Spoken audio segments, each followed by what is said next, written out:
I think probably like the first sort of like poetry gig I ever went to was when I was 17, and that's the first time I kind of really started writing poetry seriously, or I kind of even thought you could write poetry seriously.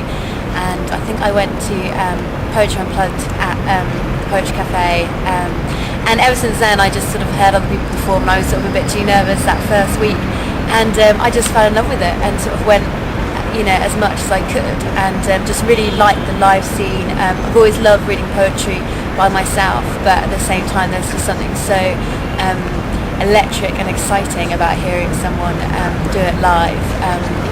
And also the great poets that you get to hear over the years. I've heard some fantastic poets, and I've seen poets develop, from humble beginnings to sort of, now great heights.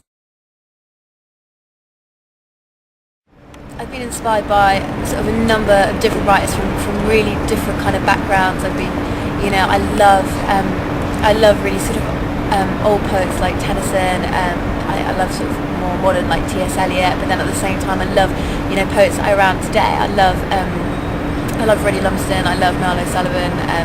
I love Annie Breakin. There's tens of people I could name on the poetry scene today that have really inspired me. Whose poetry I really love and enjoy. So.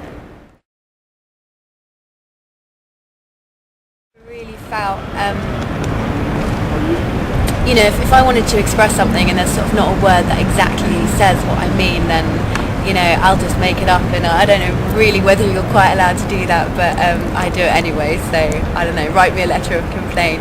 And in terms of sort of lush vocabulary, I really like the richness of life, and I like to live life to the full, and so I love using kind of really rich colours. I guess if I was a painter, I'd use sort of like bright colours. I'd be a bit like a Franz Marc, or a musician. I'd probably, do sort of like great dramatic sort of like musical pieces or whatever. So it's just sort of the way that I live my life, and the way that I sort of like to express myself.